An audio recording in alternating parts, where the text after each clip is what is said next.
Here is my Skybolt 50mm 600 focal length telescope. Is one of the best telescopes I've ever seen.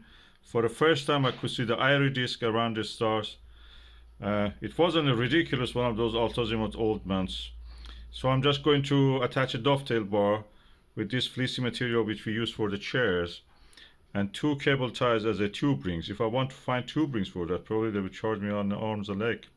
So I'm just going to use this. This is as good as anything. And this material actually is kind of a slippery when it is wrapped around it and tightened. I can actually twist the tube for the right position of the focuser. So let's do this. I've done it for several other telescopes.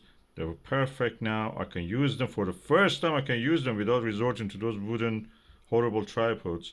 Now I'm going to use this one.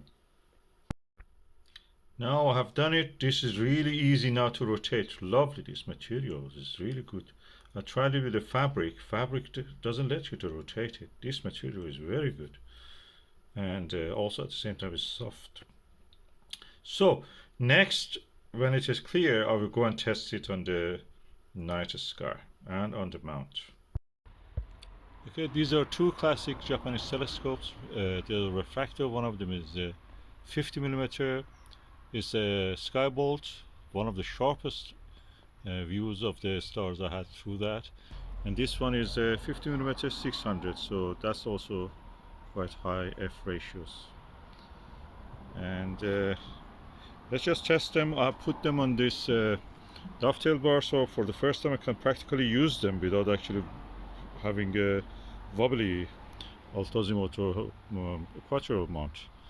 I have a sturdy SkyTee-2, and I'm going to look at that street light.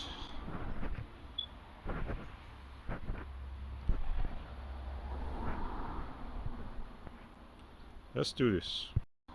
So I'm using now the Skybolt refractor, 50mm diameter of the objective and 600mm the focal length, and I'm using the 40mm Aachromatic Huygens. Let's see how is the view. Let's see.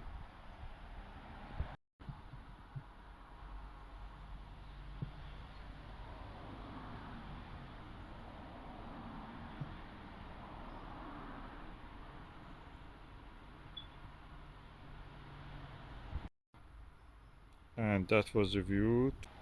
Looking at that street light.